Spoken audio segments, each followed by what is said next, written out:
The difference between the past and the present, that is evolution. Measure it however you like, in gene mutations, in life expectancy, in technological breakthroughs, in happiness and harmony, in productivity and freedom. We've changed, and so has the world around us. And now, the need is greater than ever before. There are too many people and too few resources. The way we power our lives is unsustainable, and our modes of transportation need to be reconceived. The machine minds that we created to fuel the great innovations of the last century might be the biggest existential threats of this century. Evolution is coaxed along by nature, of course, but also by dreamers and visionaries who see possibilities where others see problems. Men and women who disrupt patterns, shrug off the status quo, and forge our future at the intersection of imagination and ingenuity. We must evolve. This is one man's vision of the challenges fueling our evolution. Come see what that tomorrow looks like. It used to be simple. Heat made energy. It kept us warm, it cooked our food. We figured out how to burn other stuff to power our lives, but we were polluting our planet. Then, we started running low on things to burn. So, we made power without fire. Then, we made it out of things you couldn't see. Problem is, these new solutions are real, but none of them are without consequences. I think that the biggest problem that Earth faces this century, or has to be solved this century, is sustainable energy production and consumption. We've got to make electricity in a sustainable way. Modes of transport need to be primarily electric. That's, my opinion is, we either solve that this century or there will be a huge economic collapse towards the end of the century, independent of any environmental impact. There used to be fewer of us. That's the thing about humans. We were kind of born to breed, and we breed a lot. Then, we found solutions. But like most solutions, they come at a cost not everyone can afford. So governments step in, and cultures change. Corrections occur. But that doesn't change the fact that because there are so many of us, and so few resources, there aren't always enough to go around. We should be concerned about demographic implosion. Why do you say that? So if you look at countries like Japan, most of Europe, China, and you look at the birth rate in a lot of those places is only at about half of the sustaining rate. When you have an inverted demographic pyramid, so if you look at the pyramid and you've got age striation, 60-year-olds, 50-year-olds, 40-year-olds, 20-year-olds, like sort of a demographic pyramid. Right. And in some countries, it's like an upside-down pyramid, so it'll sort of fall over. It will not stand.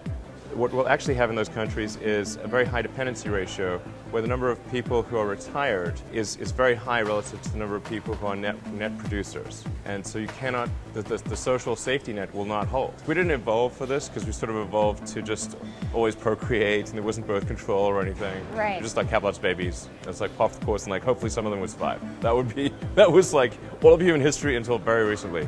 And now it's, you've got cases like Japan where adult diapers outsell baby diapers. Europe's in a similar situation. China's headed the same way because they've had the one-child policy, and then even though they've relieved the one-child policy, the social norm has become to have an average of one kid. So even when they relieved that requirement, it didn't change. You can imagine, like people sometimes say, well, what about immigration? It's like, okay, look, there's 1.5 billion people in China. Where is China going to get 700 million new people? Okay, that's like 3 Indonesias. It's like, it doesn't work. And the full gravity of this is not well understood, but will become a severe issue in the next few decades. You've heard the saying, time is money, and it is. Perhaps that's why we complain about travel. How can we get there faster? Can this experience be better? We dream about moving comfortably from place to place in the blink of an eye. That's essentially the dream of the Hyperloop. What exactly is the Hyperloop? It's very similar to an airplane on high altitudes. You have a low pressure environment inside the tube, a capsule that doesn't touch anywhere, hovers, and then because of the low pressure doesn't encounter a lot of resistance. How do you envision the Hyperloop changing the way we live? To connect two major cities that are normally 6, 7, 8, 9 hours apart within 15 to 30 minutes. changes the way we live. We're living in areas that are completely overfilled. We're sitting in traffic every single day for hours. So And you think the Hyperloop could be the solution? I think the Hyperloop is for sure one of the solutions. A possible solution, maybe, but it's far from a reality. This concept of humans traveling around in tubes has been around for more than a century. Then, in 2013, Elon Musk drafted up actual blueprints and put the challenge of building it to the engineering community. And, as it turns out, there were a few willing to try. Hyperloop Transportation Technologies took on the challenge, but quickly realized they didn't have the design expertise. Enter UCLA. The engineering aspects of this, they're actually quite simple. It's really the design that is the most technically challenging. What's so challenging is it's an unconventional system. And so you sort of have to invent everything from the ground up. The track is an entirely different element. The station is entirely different. The process of boarding is different. So as architects, what we're trying to do is stitch together the technology, the social change, and the human experience. So do we know what it's going to feel like to be traveling at 700 miles an hour in one of these tubes? You'll accelerate. And you'll feel that physically. You'll feel that as a thrust, like a very fast, powerful car, like a Tesla. You will feel almost no sense of motion once you're at speed. You're mainly going to experience getting there and stopping. Each year, this UCLA grad program takes on a big problem and tries to solve it. The Hyperloop's biggest problem? Making tube travel comfortable. So this is kind of like the Hyperloop think tank Yes, design yes. center right now. What are these models over here? So we have two sets of models. The first ones here at the back, they were really study models that were investigating. These are more of a finished product that investigate more of the interior situation and also the sitting. So these are all the options of the capsules. Of What the about capsule. the stations here? So same thing with the station. This station is probably the most compact station, and it really, the entire activity actually happens almost here. This is more still of a lounge shopping area. this is where you get your magazines, Yes, your coffee. but still everything happens on the go. This one looks very complicated here. Yes, it is maybe not as complicated as it is Grand. The students were really inspired by Grand Central Station, and this station really is able to hold 6,000 passengers. 6,000 passengers? Within 1 hour. But the idea is not to be in the station, at the station for an hour. This is the interesting one because it uses a very different system. You come here on the road system, you're dropped off, and this is in a way your pod. So you need to know with your phone probably It's which... almost like your terminal, which Yes, one this you is your get, terminal. which one you get dropped off Yes. at. You're traveling at speeds of hundreds of miles an hour. How could this possibly be safe? In railroads, most accidents were all human factors. So we're in a closed system. We're completely managed by a computer system. There's no human factor that can actually create those issues. How much money have you guys raised here? Zero. How are you going to get this off the ground? Innovation is done in teams. It's not done by a single person. Do you feel like you're working on a project that's really going to change the future? Oh, absolutely. If I have a date and I want to see the opera in San Francisco, I can literally do that and be back in time to go to sleep at my own house. I mean, that's the nature of the kinds of disruptive change that this can bring, and to be able to be part of this effort is a dream come true. In the beginning, it was about instinct, moving from place to place. Initially for survival, then to pioneer. Today, we travel because we can. On vacation to business meetings, from point A to point B isn't just a car ride. It's a train, it's a plane, and soon even a space flight away. But what about efficiency? There's a gap between imagination and actualization. You can go anywhere on Earth, anywhere. Like, you can actually go to, like, the top of Mount Everest. There's no place you can't go, anywhere.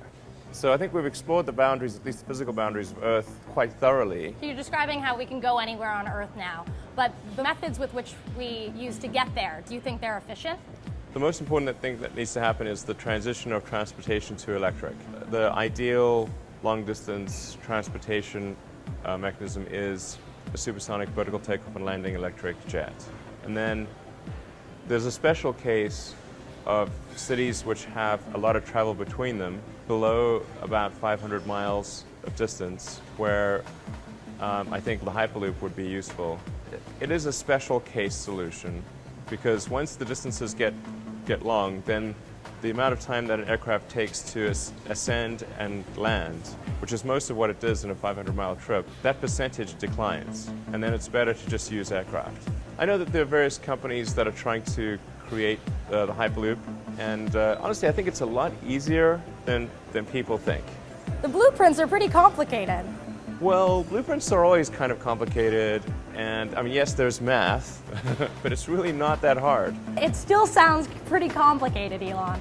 It's like a tube with an air hockey table. It's just a low-pressure tube with a pod in it that runs on air bearings, on air skis, with an air compressor on the front that's taking the high-pressure air buildup on the nose and pumping it through the air skis. It's really, I swear, it's not that hard.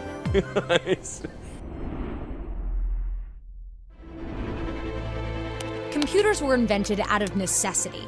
They do things faster than we can. In America, nothing is stronger or faster than a supercomputer named Titan. Why do we need a supercomputer? The supercomputers that we have today are really addressing some of the most important problems that we have in the world. They just can't be done on smaller computers. In fact, we need more powerful computers to address fully all of the science that we want to be able to accomplish. And what kind of problems are we talking about here? We're tackling all kinds of problems in the energy space.